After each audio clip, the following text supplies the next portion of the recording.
ഇന്ന് ഞാൻ വന്നിട്ടുള്ളത് പച്ചമാങ്ങ കൊണ്ട് അടിപൊളി അച്ചാർ തയ്യാറാക്കിയാലോ. അതിന് വേണ്ടി പച്ചമാങ്ങ എടുത്തിട്ടുണ്ട്. മാങ്ങ കഴുകി വൃത്തിയാക്കി വെള്ളമൊക്കെ തുടച്ചെടുത്തിട്ടുണ്ട്. ഇനി ഇത് കട്ട് ചെയ്തെടുക്കാം.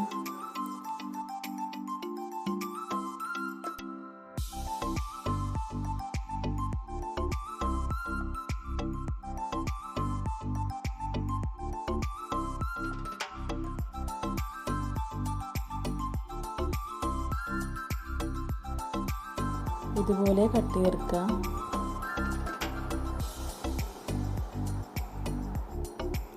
എന്നിട്ട് ചെറുതായി ഒന്നുകൂടി ഒന്ന് കട്ട് ചെയ്തെടുക്കണം.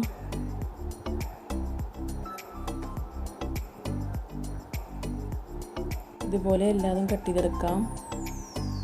ബാക്കി എല്ലാതും കട്ട് ചെയ്തെടുത്തിട്ടുണ്ട്. ഇതിലേക്ക് വെളുത്തുള്ളി, ഇഞ്ചി, പച്ചമുളക്, വേപ്പില വേണം. ഒരു ചട്ടിയിലേക്ക് വെളിച്ചെണ്ണ ഒഴിച്ചു. കടുക് ഇട്ട് പൊട്ടി തുടങ്ങുമ്പോഴേക്കും ഉലുവ ഇട്ട് കൊടുക്കാം. ഇനി നേരത്തെ അരിഞ്ഞു വെച്ച വെളുത്തുള്ളി, ഇഞ്ചി, പച്ചമുളക്, വേപ്പില ഇട്ടിട്ടൊന്ന് വഴറ്റി കൊടുക്കുക.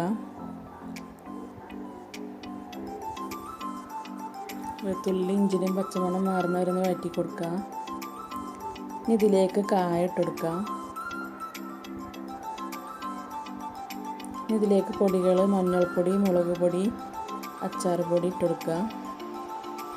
തീ കുറച്ച് വെച്ചിട്ട് വേണം പൊടികൾ ഇട്ട് കൊടുക്കാൻ, അല്ലെങ്കിൽ പൊടികൾ കരിഞ്ഞു പോകും. ഇതിലേക്ക് കുറച്ച് ഉപ്പിട്ട് കൊടുക്കാം.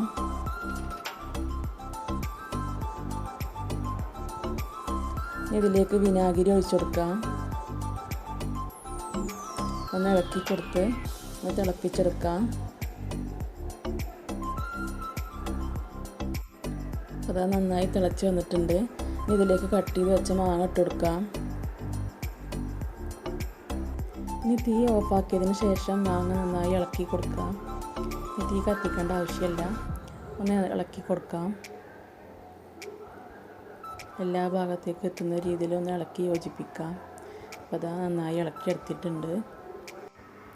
നേരത്തെ കുറച്ച് ഉപ്പിട്ടിരുന്നു. ഇതിലേക്ക് കുറച്ചുകൂടി ഉപ്പിട്ട് കൊടുക്കാം. ഒന്നുകൂടി ഒന്ന് ഇളക്കി കൊടുക്കാം. അപ്പോൾ ഇത് അടിപൊളി അച്ചാർ തയ്യാറായിട്ടുണ്ട്. മാങ്ങ കിട്ടുന്ന ടൈമിൽ എല്ലാവരും ഒന്ന് ട്രൈ ചെയ്ത് നോക്കൂ.